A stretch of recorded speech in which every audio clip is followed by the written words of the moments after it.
दोस्तों, आप लोग कैसे हैं? आशा करता हूँ कि आप लोग अच्छे होंगे। आज बात करें कि Uttar Pradesh metro railway corporation limited की ओर से भर्ती निकल के आ चुका है। इसी के बारे में साझा करें आपको इस वीडियो में विस्तार से मिलेगा, तो बनते इस वीडियो में। यूपी मेट्रो रेल रिक्वायरमेंट 2024 यानी कि Uttar Pradesh metro rail corporation limited यानी कि यूपीएमआरसी के तरफ से एक बहुत ही अच्छी भर्ती को लेकर नोटिफिकेशन जारी की गई है। यह नोटिफिकेशन आपको वेरियस पोस्ट पदों पर भर्ती निकालेगी, जो इसके तहत कुल आपको मिलाकर 439 पदों पर भर्ती निकाली गई। यो यूपी मेट्रो रेल रिक्वायरमेंट 2024 के लिए इच्छुक योग्य उम्मीदवारों से ऑनलाइन के माध्यम से आवेदन पत्र आमंत्रित किए गए हैं। यानी कि यहाँ पे जो बताया जा रहा है कि Uttar Pradesh metro rail corporation limited की ओर से आपको इसमें वेरियस पोस्ट निकल के आ चुका है, जो आपको 439 पदों पर भर्ती निकाली गई है यूपी मेट्रो रेल में। तो अगर आप भी यूपी मेट्रो रेल रिक्वायरमेंट 2024 के लिए आवेदन कराना चाहते हैं, तो आप इस भर्ती के लिए आवेदन कैसे कर सकते हैं, इन पदों के लिए आवेदन कब से कब तक लिए जाएंगे, इन पदों के लिए आवेदन करने के लिए क्या योग्यता रखी गई है, इसकी सभी जानकारी आपको इस वीडियो में नीचे आपको यहाँ पे विस्तार से बताया जा रहा है। तो पोस्ट है आपका जॉब वैकेंसी है। टोटल पोस्ट की मैं बात करूँ तो 439 पोस्ट है। अप्लाई मोड आपका ऑनलाइन ही रहेगा। जो स्टार्ट डेट है वह 20 मार्च 2024 से स्टार्ट कर दिया जाएगा। इसका जो लास्ट डेट है वह अप्लाई का जो लास्ट डेट है वह 19 अप्रैल 2024 तक इसका लास्ट डेट है। एडमिट कार्ड का जो इशू जो डेट है वह 30 अप्रैल 2024 को रिलीज कर दिया जाएगा। एग्जाम डेट है आपका 11, 12, 14 मई 2024 यानी कि मई में 11, 12, 14 को एग्जाम होगा। अप्लाई मोड आपका ऑनलाइन ही रहेगा। उसके बाद यहाँ पे जो बताया जा रहा है पोस्ट डिटेल्स के बारे में और यहाँ पे क्वालिफिकेशन वगैरह यहाँ पे बात करते हैं। तो असिस्टेंट मैनेजर के जो इलेक्ट्रिकल के लिए असिस्टेंट जो मैनेजर हैं उनके लिए 11 पोस्ट निकल के आ चुका है। इसका जो क्वालिफिकेशन की मैं बात करूँ तो यहाँ पे बीई या बीटेक डिग्री इन इलेक्ट्रिकल और electrical and electronics engineering with minimum 60% marks होना चाहिए। यानी कि यहाँ पे जो बताया जा रहा है कि असिस्टेंट मैनेजर के लिए इलेक्ट्रिकल में आपका बीई या बीटेक डिग्री होना चाहिए इलेक्ट्रिकल में ही। उसके साथ साथ आपका 60% मार्क्स भी आपका होने चाहिए, तभी आप इसके लिए आप अप्लाई कर सकते हैं। उसके बाद आते हैं असिस्टेंट मैनेजर के लिए, जिसमें आपका 6 पोस्ट है। उसमें भी यही आपका क्वालिफिकेशन है बीई या बीटेक डिग्री में आपका इलेक्ट्रॉनिक्स एंड कम्युनिकेशन और इक्विवेलेंट इंजीनियरिंग में आपका विद मिनिमम आपका 60% भी मार्क्स होने चाहिए। इसके साथ साथ आपका यानी कि बीई या बीटेक डिग्री में आपका इलेक्ट्रॉनिक्स भी होनी चाहिए, उसके साथ साथ आपका 60% आपका मार्क्स होनी चाहिए, तभी आप असिस्टेंट मैनेजर के लिए आप अप्लाई करा सकते हैं। असिस्टेंट मैनेजर ऑपरेशन के लिए यहाँ पे 3 आपका पोस्ट है बीई या बीटेक इन इलेक्ट्रिकल या इलेक्ट्रॉनिक्स एंड कम्युनिकेशन विद 60% आपका मार्क्स होने चाहिए। यानी कि बीई या बीटेक में आपका इलेक्ट्रिकल से होने चाहिए या इलेक्ट्रॉनिक होना चाहिए या इलेक्ट्रॉनिक एंड कम्युनिकेशन आप किए हो, उसके साथ साथ आपका 60% मार्क्स भी होनी चाहिए, तभी आप असिस्टेंट मैनेजर ऑपरेशन के लिए आप अप्लाई कर सकते हैं। उसके बाद असिस्टेंट मैनेजर जो आईटी के लिए इसमें 3 पोस्ट है, जो मास्टर डिग्री इन कंप्यूटर होनी चाहिए एप्लीकेशन और बीई या BTech in computer science engineering with 60% marks. यानी कि यहाँ पे जो बताया जा रहा है असिस्टेंट मैनेजर के लिए मास्टर डिग्री होनी चाहिए कंप्यूटर एप्लीकेशन से और बीई या बीटेक में ही कंप्यूटर साइंस हो और उसके साथ साथ आपका 60% मार्क्स भी होना चाहिए, तभी आप असिस्टेंट मैनेजर के लिए आप अप्लाई कर सकते हैं। उसके बाद आता है असिस्टेंट मैनेजर अकाउंट्स के लिए, जिसमें 4 पोस्ट है, जिसमें आपका कैरेक्टर्ड अकाउंट यानी कि सीए एग्जाम पास होने चाहिए। यानी कि अगर आप सीए का आप एग्जाम पास किए तो आप असिस्टेंट मैनेजर अकाउंट्स के लिए आप अप्लाई कर सकते हैं। उसके बाद आता है असिस्टेंट मैनेजर आर्किटेक्ट के लिए, इसमें आपका 1 पोस्ट है, जो आपको ब्रांच डिग्री विथ मिनिमम 60% आपका होनी चाहिए। ये चीज आपका होनी चाहिए है ना 60% के साथ। असिस्टेंट मैनेजर जो ह्यूमन रिसोर्स के लिए इसमें 2 पोस्ट है, एमबीए एचआर से हो या पीजीडीएम एचआर विथ मिनिमम आपका 60% मार्क्स होनी चाहिए।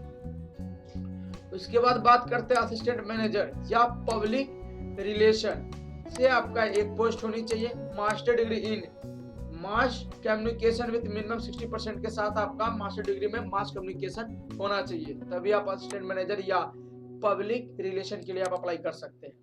उसके बाद आता है असिस्टेंट कंपनी, जो सेक्रेटरी के लिए आपका 1 पोस्ट है, मेंबर ऑफ कंपनी जो secretaries of India with minimum 50% mark के साथ आपका पास होनी चाहिए एजुकेशन क्वालिफिकेशन, तभी आप असिस्टेंट कंपनी सेक्रेटरी के लिए आप अप्लाई कर सकते हैं। उसके बाद बात करते हैं जूनियर इंजीनियर जो इलेक्ट्रिकल से, इसमें 88 पोस्ट है जो डिप्लोमा इन इलेक्ट्रिकल इंजीनियरिंग और electrical and electronics engineering with minimum 60% marks से होना चाहिए, तभी आप जूनियर इंजीनियरिंग के लिए आप अप्लाई कर सकते हैं।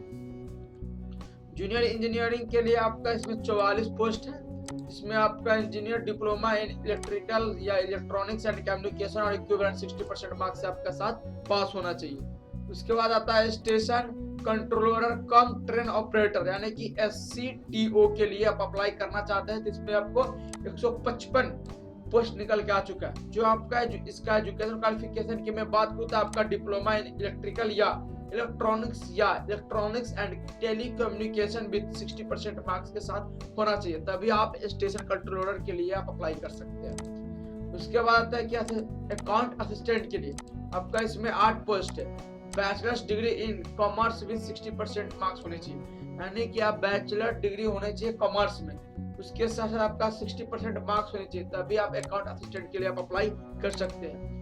ऑफिस असिस्टेंट HR यानी कि HR के लिए आप यहाँ पे 4 पोस्ट निकला हुआ है, जो bachelor degree in any stream with minimum 60%, यानी कि बैचलर डिग्री आप साइंस से हो या आर्ट्स से हो या कॉमर्स से हो, किसी भी फील्ड से हो, आप यहाँ पे अप्लाई कर सकते हैं। इसमें 4 पोस्ट है। उसके बाद आता है ये पब्लिक रिलेशन असिस्टेंट के लिए, इसमें 4 पोस्ट है, जो bachelor degree in mass communication and journalism with 60% आपका मार्क्स होनी चाहिए, तभी आप पब्लिक रिलेशन असिस्टेंट के लिए आप अप्लाई कर सकते हैं। उसके बाद आता है मेंटेनर या इलेक्ट्रिकल में आपका 78 पोस्ट है, जो ITI certificate in electrical trade with 60% marks के साथ आपका होनी चाहिए। उसके बाद आता है कि मेंटेनर ST के लिए, इसमें 26 पोस्ट है, जो ITI certificate in electronic mechanic trade with 60% marks के साथ आप होनी चाहिए, तभी आप मेंटेनर या ST के लिए आप अप्लाई कर सकते हैं। टोटल पोस्ट की मैं बात करूँ तो यहाँ पे आपका 439 पोस्ट है, मैंने बता दिया पॉइंट जोड़ जाड़ के यहाँ पे कैलकुलेट करने के बाद। उसके बाद आता है कि यूपी मेट्रो रेल रिक्वायरमेंट आपका एप्लीकेशन फी कितना लगेगा, तो जनरल OBC EWS ये तीनों कैटेगरी के आपको 1180 रुपए भुगतान करने पड़ेंगे चालान। उसके बाद आपका जो SC ST PWD है उनके लिए आपको 826 रुपए भुगतान कराने होंगे। तो मेन जो मोड रहेगा आपका ऑनलाइन ही रहेगा। उसके बाद में बात करूँ इसकी एज लिमिट के बारे में, तो मिनिमम एज जो लिमिट है वह 21 ईयर रखा गया, यानी कि 21 वर्ष रखा गया है मिनिमम एज, न्यूनतम उम्र 21 ईयर रखा गया। मैक्सिमम एज लिमिट यहाँ पे जो बताया जा रहा है वो 28 ईयर यहाँ पे रखा गया, यानी कि अधिकतम उम्र जो सीमा है वो 28 वर्ष रखा गया है। उसके बाद इसका नोटिफिकेशन की मैं बात करूँ तो यहाँ पे आपको देखने को मिल जाएगा डेट ऑफ इशू और नोटिफिकेशन को 13 मार्च 2024 को इसका नोटिफिकेशन रिलीज कर दिया गया था। Online registration will start visit का यहाँ पे जो दिया जा रहा है वो 20 मार्च 2024 स्टार्ट कर दिया जाएगा। Application fee to be paid between, यहाँ पे एप्लीकेशन का है वो 20 मार्च से लेकर 19 अप्रैल 2024 तक आपका एप्लीकेशन फी यहाँ पे पेड हो जाएगा। Last date for registration of online application का 19 अप्रैल 2024 का ही लास्ट डेट है। Date of the downloading admit card 30 अप्रैल 2024 को ही आप लोग डाउनलोड कर सकते हैं इसका admit card. Tentative date of the written exam यहाँ पे जो बताया जा रहा है वो 11 मई से लेकर आपका 11 मई, 12 मई और 14 मई को आपका एग्जाम रहेगा। इस प्रकार यहाँ पे देखने को मिल जाएगा सारा यहाँ पे। उसके बाद यहाँ पे पोस्ट वगैरह यहाँ पे देखने को मिल जाते हैं। ये इसका मैं PDF मैं टेलीग्राम चैनल पे डाल दूंगा, वहां से लोग आप वहां पे देख सकते हैं। अगर वीडियो अगर अच्छा लगा हो तो लाइक, सब्सक्राइब, कमेंट से जरूर कर दीजिएगा, ज्यादा से ज्यादा शेयर कर दीजिएगा। जय हिंद, जय भारत।